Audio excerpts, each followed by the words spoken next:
ಶಬ್ಬಾಷ್ ಶಬ್ಬಾಷ್. ನಿನ್ನಲ್ಲಿರೋ ಆತ್ಮವಿಶ್ವಾಸಕ್ಕಾದ್ರೂ ನಾನು ನಿನಗೆ ಸಹಾಯ ಮಾಡಬೇಕು ಅಂತ ಅನಿಸ್ತಾ ಇದ್ದೆ. ನಡು, ರುದ್ರ ಇಲ್ಲಿಗೆ ಬರ್ತಾನೆ. ಅವನ ಜೊತೆ ನಿನ್ನನ್ನು ಕಳಿಸ್ತೀನಿ. ಅಲ್ಲಿ ಏನ್ ಮಾಡ್ತೀಯೋ ಮಾಡು, ನೋಡೋಣ.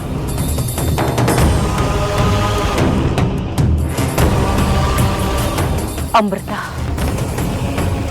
ನಿನ್ನ ಮನೆಯವ್ರ ಮುಂದೆ, ನಿನ್ನ ಮನೆಯಲ್ಲೇ ನೀನು ಅಮೃತ ಅಲ್ಲ ನಾಗಿಣಿ ಅಂತ ಎಲ್ರ ಮುಂದೆ ನಿನ್ನ ಬಣ್ಣನ ಬಯಲ್ ಮಾಡ್ತೀನಿ.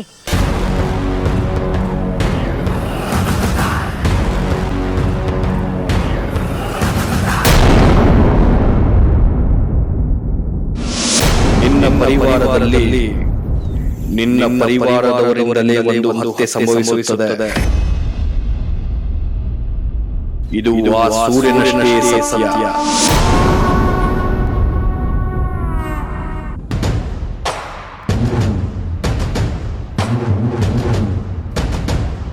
ಅಜಯ್,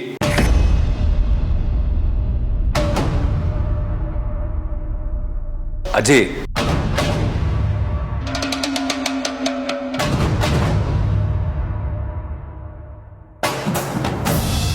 ಅಜಯ್, ಅಜಯ್, ಕಂದ, ಏನಿಲ್ಲಿ?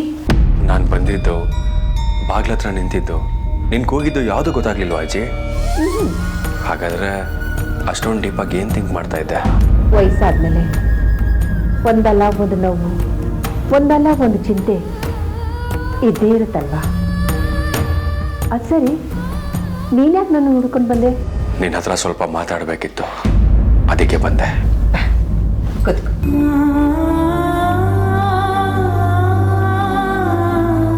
ಅಜಯ್, ನಿನ್ ಮಡ್ಲಲ್ಲಿ ಮಲ್ಕೋಬೇಕು ಅನ್ನಿಸ್ತಾ ಇದೆ, ಮಲ್ಕೊಳ್ಳ? ಅಯ್ಯೋ ನನ್ನ ಕಂದ, ಕೇಳ್ಬೇಕಾ?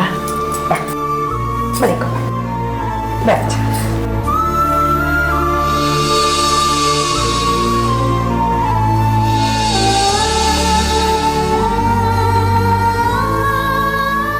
ಅಜ್ಜು, ಯಾಕಂದ ಸಪ್ಕಿದೆಯಾ? ಹೌದು, ನನ್ನ ಹತ್ರ ಏನೋ ಮಾತಾಡಬೇಕು ಅಂತ ಹೇಳಿದಿಲ್ಲ, ಏನು?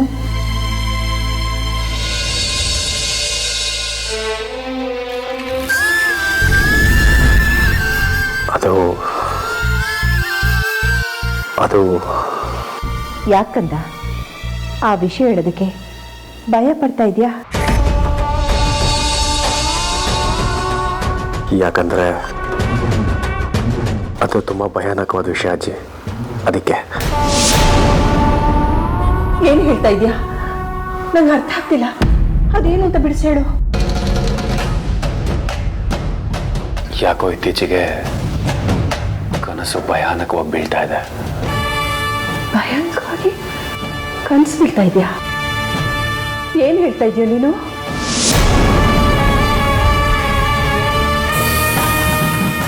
ನಿನ್ನೆ ಕೇಳ್ತಾ ಇರೋದು, ಹೇಳು. ನನಗೊಂದು ಕನಸು ಬಿತ್ತು. ಅದರಲ್ಲಿ ನಾನೇ ಅಪ್ಪನ ಕೈಯಾರೆ ಕೊಂದುಬಿಟ್ಟೆ.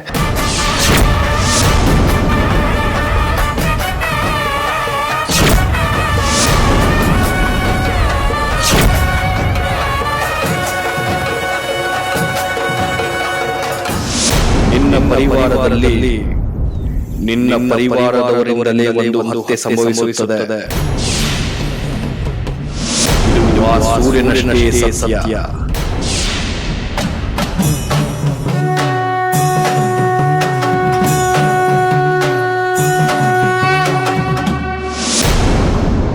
ಏನೋ ಹೇಳ್ತಿದ್ಯಾ ನೀನು? ಸತ್ಯ. ನಾನು ಇದನ್ನ ನಂಬಬೇಕಾ? ನಂಬೋದು ಬಿಡೋದು ನಿನಗೆ ಬಿಟ್ಟಿದ್ದು. ಆದರೆ ಏನಾಯಿತು ಅಂತ ಹೇಳ್ತೀನಿ ಕೇಳು. ನಾನು ನನ್ನ ರೂಮಲ್ಲಿ ಪುಸ್ತಕ ಓದ್ತಾ ಕೂತಿದ್ದೆ. ಅಲ್ಲಿಗೆ ಬಂದ ಅರ್ಜುನ್ ಊಟಕ್ಕೆ ಎಲ್ಲರೂ ಕಾಯ್ತಾ ಇದ್ದಾರೆ ಬನ್ನಿ ಅಂತ ಕರೆದ. ಬರ್ತೀನಿ ಹೋಗು ಅಂತ ಅವನನ್ನು ಹೊರಗೆ ಕಳಿಸಿ ಪುಸ್ತಕನ ದಿಮ್ ಕೆಳಗಡೆ ಇಟ್ಟು ಊಟಕ್ಕೆ ಕೆಳಗಡೆ ಅಂತ ಹೋದೆ. ಊಟ ಮುಗಿಸ್ ಬರೋ ಅಷ್ಟರಲ್ಲಿ ಪುಸ್ತಕ ಅರ್ಧಂಬರ್ಧ ಸುಟ್ಟು ಹೋಗಿತ್ತು. ಅಂದ್ರೆ ಅರ್ಜುನ್ ಸುಟ್ಟಿರೋದ? ಅರ್ಜುನ್ ಅಲ್ಲದೆ ಇನ್ಯಾರು ಸುಡೋದಕ್ಕೆ ಸಾಧ್ಯ? ಯೋಚನೆ ಮಾಡು.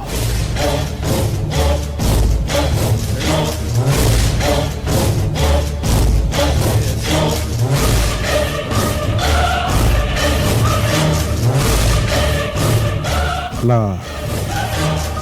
ನಾಗಮಣಿ ರಹಸ್ಯ ಇರೋ ಪುಸ್ತಕನ ಸುಡುವಂಥ ದ್ವೇಷ ಅರ್ಜುನ್ಗೇನಿದೆ? ಓ, ನಮ್ಮ ಮನೆಯಲ್ಲಿ ನನಗೆ ಗೊತ್ತಿಲ್ಲದೆ ಏನೇನೋ ನಡೀತಾ ಇದೆ. ಅರ್ಜುನ್ ರುದ್ರನಿಗಿಂತ ಅಪಾಯಕಾರಿನ? ಹೌದು, ಅರ್ಜುನ್ ಮೇಲೂ ಒಂದು ಕಣ್ಣಿಟ್ಟಿರಲೇಬೇಕು. ಇವತ್ತಿಂದನೇ ಇಡ್ತೀನಿ.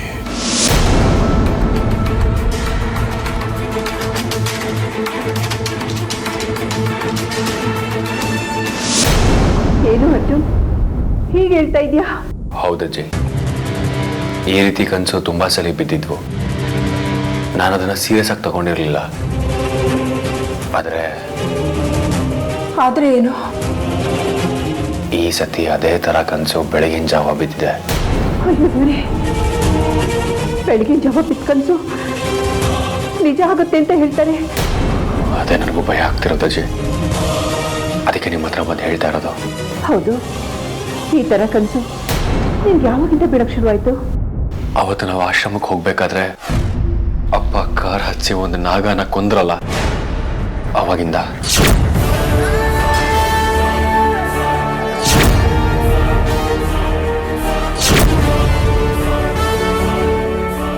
ಇವನಲ್ಲಿರೋ ನಾಗಯೋಧ ಜಾಗೃತವಾಗಿದ್ದಾನೆ ಅನ್ಸುತ್ತೆ. ಇವನ ಕಣ್ಣು ಮುಂದೆನೆ ವಿಷ್ಣು ನಾಗ ಹತ್ಯೆ ಮಾಡಿದ್ದಾನೆ ಅಂದ್ರೆ ಇವನು ಇವರಪ್ಪನ ಕೊಂದ್ರು ಕೊಳ್ತಾನೆ. ಅಜ್ಜಿ, ಯಾಕೆ ಎದ್ದಗಿದ್ದಾಗ ಸುಮ್ಮನಾಗೋದೆ? ನೋಡು, ಈ ಕನಸಿನ ಬಗ್ಗೆ ನೀನು ತಲೆ ಕೆಡಿಸ್ಕೋಬೇಡ. ಬೆಳಗಿನ ಜಾವ ಬಿದ್ದ ಕನಸು ಎಲ್ಲ ನಿಜ ಆಗುತ್ತೆ ಅಂತ ಹೇಗೆ ನಂಬೋದು ಅಲ್ವಾ? ಕಂದ, ನನಗೊಂದು ಮಾತು ತಿಳಿಸ್ಕೊಡ್ತೀಯಾ? ಏನಜ್ಜಿ? ನೀನು ಯಾವುದೇ ಕಾರಣಕ್ಕೂ ನಿನ್ಗೆ ಈ ರೀತಿ ಕನಸು ಬೀಳ್ತಾ ಇದೆ ಅಂತ ನಿಮ್ಮ ಅಪ್ಪನಿಗಾಗ್ಲಿ ನಿಮ್ಮ ಅಮ್ಮನಿಗಾಗ್ಲಿ ಹೇಳ್ಬೇಡಪ್ಪ.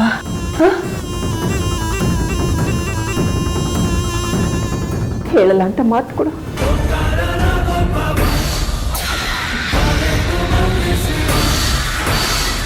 ಸರಿ ಅಜ್ಜಿ.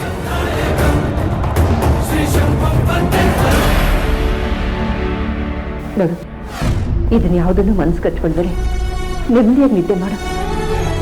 ನಾನಿದಕ್ಕೆ ಏನು ಪರಿಹಾರ ಅಂತ ಚೆನ್ನಾಗಿ ಯೋಚನೆ ಮಾಡಿ ನಿರ್ಧಾರಕ್ಕೆ ಬರ್ತೀನಿ. ನೀನು ಹೋಗಿ ಮಲಗು. ಸರಿ ಅಜ್ಜಿ.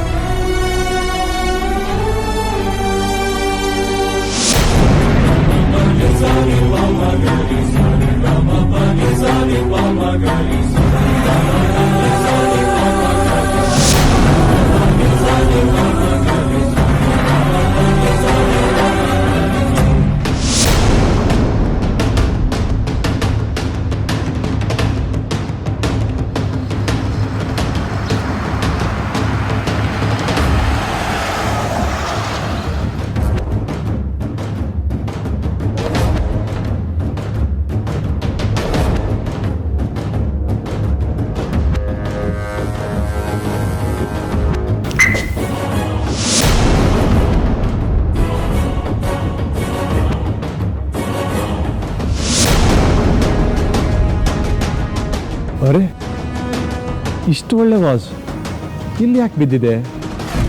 ಈ ಹೇಮನಿಗೆ ಸ್ವಲ್ಪ ಜವಾಬ್ದಾರಿ ಕಡಿಮೆ ಆದಾಗ ಕಾಣಿಸ್ತಾ ಇದೆ.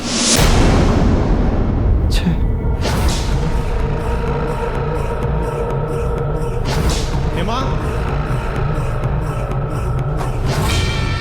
ಹೇಮಾ, ಹೇಮಾ. ಬಂದೆ. ಏನಾಯ್ತು? ಯಾಕೆ ಹಾಕಿ ಹೋಗ್ತಾ ಇದ್ದೀರಾ? ಇತ್ತೀಚಿನ ಈ ಜವಾಬ್ದಾರಿ ತುಂಬಾ ಕಡಿಮೆ ಆಗ್ತಿದೆ ಅಂತ ಅನಿಸ್ತಾ ಇದೆ ನನಗೆ. ಅಲ್ಲ, ಏನು ಅಂತ ಹೇಳಿದೆ? ನೀವು ಸುಮ್ಮನೆ ಹೀಗೆ ಮಾತಾಡ್ತಾ ಇದ್ರೆ ನಾನು ಏನಂತ ಅರ್ಥ ಮಾಡ್ಕೋಬೇಕು ಹೇಳಿ? ಈ ವಾಚ್ ಯಾಕೆ ಹೊರಗಡೆ ಇಟ್ಟಿದ್ಯಾ? ಏನಾಗಿದೆ ಇದಕ್ಕೆ? ಇದನ್ನ ನಾನು ಹೊರಗಿಟ್ಟಿಲ್ಲ ರೀ. ಇನ್ಯಾರು ಇಡ್ತಾರೆ? ಈ ಮನೆ ಯಜಮಾನಿ ನೀನೇ ತಾನೆ. ಈ ಮನೆನ ಸರಿಯಾಗಿ ಸಂಭಾಳಿಸೋದು ನಿನ್ನ ಕರ್ತವ್ಯ ಅಲ್ವಾ?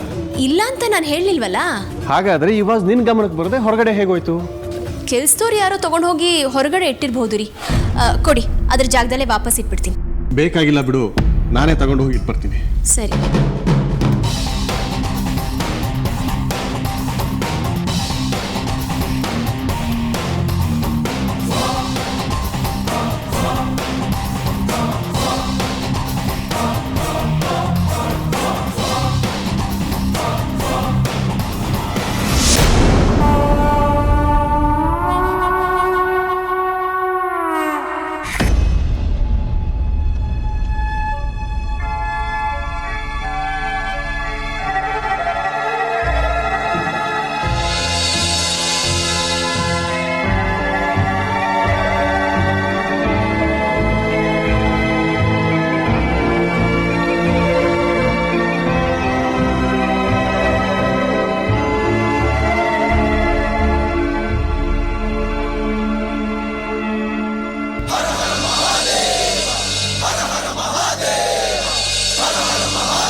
ಈ ಕಳ್ಳ ಬೆಕ್ಕು ಮತ್ತೆ ಕಳ್ಳ ಕಣ್ಣನ್ನ ನಂಬಬಾರ್ದು ಅಲ್ವಾ ಅಮೃತ ಅವರೇ? ಕಳ್ಳ ಕಣ್ಣಲ್ಲ ಅದು, ಪ್ರೀತಿಯ ಕಣ್ಣು, ಮೋಹದ ಕಣ್ಣು. ಒಂದು ಮಾತು ಕೇಳ? ಕೇಳಿ. ಅಲ್ಲ, ನಾನು ನಿಮ್ಮನ್ನೇ ಗಮನಿಸ್ತಾ ಇದ್ದೀನಿ ಅಂತ ನಿಮಗೆ ಹೇಗೆ ಗೊತ್ತಾಯ್ತು? ಅಂದರೆ ನಿಮ್ಮ ಗಮನ ಪುಸ್ತಕದ ಮೇಲಿಲ್ಲ, ನನ್ನ ಮೇಲಿದೆ ಅಂದಾಗ ಆಯ್ತು. ನಾನು ಎಲ್ಲೇ ಇದ್ರು ಅಥವಾ ಇಲ್ಲೇ ಇದ್ರು, ಊಟ ಮಾಡಿದ್ರು ಮಾಡದೇ ಇದ್ರು, ನಿದ್ದೆ ಮಾಡಿದ್ರು ಮಾಡದೇ ಇದ್ರು, ನನ್ನ ಮನಸ್ಸು ನಿಮ್ಮ ಹಿಂದಿಂದೇನೆ ಅಲ್ಲ ನಿಮ್ಮ ಒಳಗೇನೆ ಇರುತ್ತೆ. ಆಹಾ, ಇಂಥ ಮಾತುಗಳನ್ನ ಆಡೋದ್ರಲ್ಲಿ ನೀವು ಎತ್ತಿದ ಕೈ ಅಂತ ನನಗೆ ಗೊತ್ತು ಬಿಡಿ. ಅಮೃತ ಅವರೇ, ನಾನು ಒಂದು ಮಾತು ಕೇಳಲ್ಲ? ಕೇಳಿ.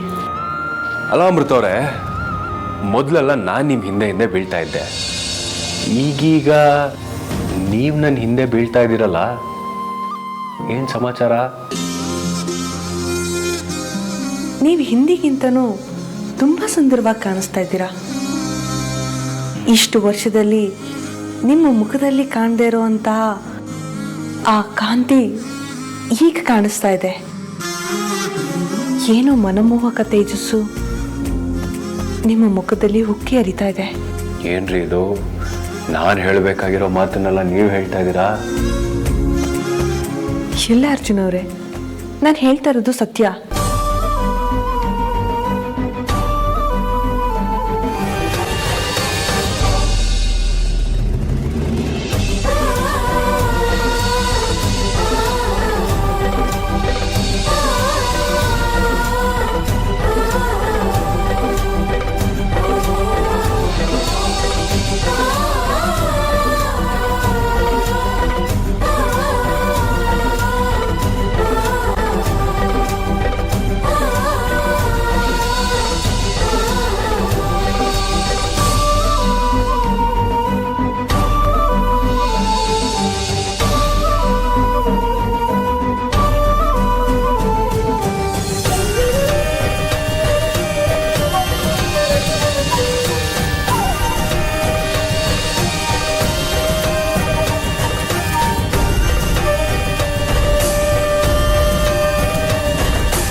ಯಾಕೆ, ಏನಾಯ್ತು ಅರ್ಜುನ್ ಅವರೇ? ಏನೂ ಇಲ್ಲ. ಮತ್ತೆ ಯಾಕೆ ಬೆಚ್ಚಿಬಿದ್ರಿ? ಹೌದಾ? ಯಾಕೆ ಅಂತ ಗೊತ್ತಾಗಿಲ್ಲ. ಸರಿ ಇರಿ, ನಾನು ನಿಮಗೆ ಹಾಲು ತಗೊಂಡು ಬರ್ತೀನಿ.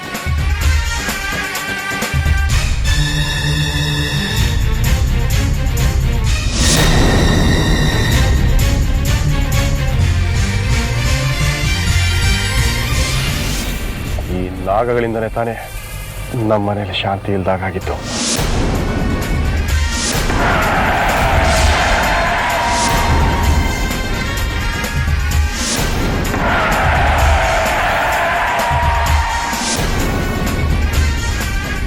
ಸಾಯಿ ಸಾಯಿ, ನನ್ನ ಕಣ್ಣಿಗೆ ಬೀಳೋ ಯಾವ ಸರ್ಪನೂ ನಾನು ಬಿಡೋದಿಲ್ಲ. ಸಾಯಿಸ್ತೇನೆ ಸಾಯಿಸ್ತೇನೆ.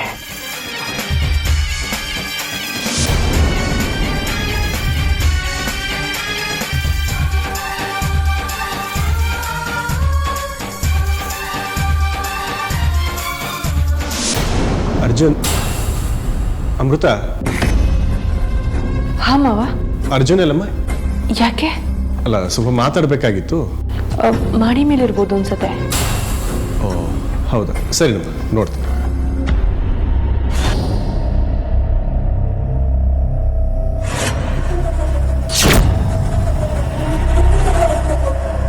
ಹೇ ವಿಷ್ಣು, ನಿನ್ನ ಸಾವು ನನ್ನ ಕೈಯಿಂದಾನೆ. ಒಬ್ಬ ನಾಗ ಯೋಧನ ಮುಂದೆನೆ ನಾಗನ ಹತ್ಯೆ ಮಾಡಿದೆ ಅಲ್ಲ, ಇದರ ಪ್ರತಿಫಲ ನಿನ್ನ ಸಾವು. ನಿನ್ನ ಸಾವು ನಿನ್ನ ಸಾವು. ಇದನ್ನ ಯಾರ ಕೈಯಿಂದನೂ ತಪ್ಪಿಸೋದಕ್ಕೆ ಸಾಧ್ಯ ಇಲ್ಲ.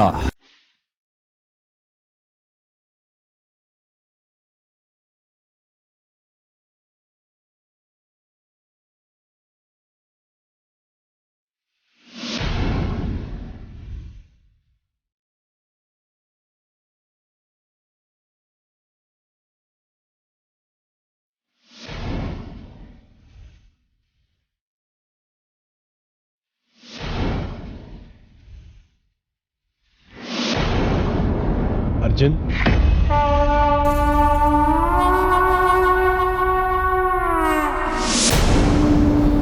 ಹಾಪ, ಯಾವುದಾದ್ರೂ ಒಂದು ಹಳೆ ಪುಸ್ತಕ ನೋಡಿದ್ಯಾ? ಅದರ ಮೇಲೆ ರಹಸ್ಯ ಅಂತ ಬರೆದಿತ್ತು. ರಹಸ್ಯನಾ? ಯಾವ ರಹಸ್ಯಪ್ಪ? ಅಂಥ ರಹಸ್ಯ ಏನಿಲ್ಲ, ಅದು ತುಂಬ ಮುಖ್ಯವಾದ ಪುಸ್ತಕ. ಆಮೇಲೆ ಅದು ಕೆಂಪು ಪೈಂಟಿಂಗ್ ಇತ್ತು. ಅಲ್ಲ, ನೀನು ಯಾವುದಾದ್ರು ಹಳೆ ಪುಸ್ತಕ ನೋಡಿ ಅದನ್ನು ಸುಟ್ಟು ಹಾಕಿದ್ಯಾ? ಅಪ್ಪ, ಪುಸ್ತಕನ ಯಾಕೆ ಸುಟ್ಟು ಹಾಕ್ಲಿ? ಸುಡೋದ್ರಿಂದ ನನಗಾಗೋ ಲಾಭ ಆದ್ರೂ ಏನಪ್ಪ? ಹೌದಲ್ಲ? ಸರಿ.